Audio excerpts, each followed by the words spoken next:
పాత మంగళగిరి సర్దార్ గౌతు లచ్చన్న గౌడ కమ్యూనిటీ హాల్లో ఆదివారం రాత్రి తెలుగునాడు గౌడ సంఘం విస్తృత స్థాయి సమావేశం జరిగింది. సమావేశానికి సంఘం రాష్ట్ర అధ్యక్షులు రేఖా సుధాకర్ గౌడ్ అధ్యక్షత వహించారు.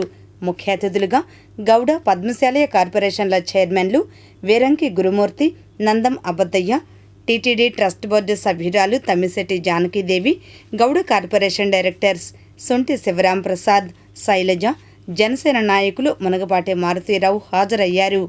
ఇంకా ఈ కార్యక్రమంలో నాయకులు వాకా మాధవరావు, మంగారావు, వై అర్జున్రావు, పాగోలు శంకర్రావు తదితరులు పాల్గొన్నారు. అనంతరం వారు మాట్లాడారు. మనకి స్పష్టమైన ఆదేశాలు ఇవ్వడం జరిగింది. ఈ పాదయాత్ర సమయంలో 1-2 సార్లు ఫోన్లో కూడా నాతో మాట్లాడడం జరిగింది. మాట్లాడి పెద్ద ఆయన అంటారు నన్ను, పెద్ద ఆయన అసలు ఈ సమస్యలు ఇన్ని సమస్యలు ఉన్నాయా, మనకి ఇన్ని రోజుల నుంచి మనకు సమస్యలు దృష్టికి తీసుకురాలేదేంటి అని చెప్పడం జరిగింది. అయితే మనం ఎప్పటి నుంచో కూడా పోరాడుతూనే ఉన్నాం. కాంగ్రెస్ వాళ్ళు పట్టించుకోలేదు, తర్వాత వచ్చినటువంటి వైసీపీ వాళ్ళు పట్టించుకోవట్లేదు.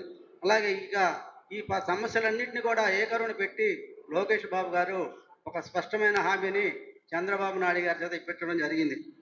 ఏంటంటే బ్రాందీ షాపులలో గౌడ్స్కి వాటా ఇవ్వాలి, అలాగే నేరా పరిశ్రమ కావాలి, మాకు పెండింగ్లో ఉన్నటువంటి ఎక్స్గ్రేషియలు కానీ యాక్సిడెంట్ బెనిఫిట్స్ కానీ అవన్నీ కూడా ఇవ్వాలని చెప్పడం జరిగింది. వాటన్నిటికి కూడా పెద్దలందరూ కూడా మంత్రులందరూ కూడా సహకరించడం జరిగింది. ఎక్స్గ్రేషియలు కానీ బెనిఫిట్స్ కానీ ఇప్పించడం జరిగింది. అలానే లోకేష్ బాబు గారు చెప్పిన విధంగా మన గౌడ కులస్తులందరికీ కూడా చక్కగా న్యాయం చేయాలనే ఉద్దేశంతో బ్రాందీ షాపులలో చక్కగా ఇవ్వటం జరిగింది రిజర్వేషన్లు. ఆ రిజర్వేషన్ల ప్రకారం మన వాళ్ళందరూ కూడా చక్కటి భవిష్యత్తు ఉండడానికి అవకాశాలు ఉన్నాయి.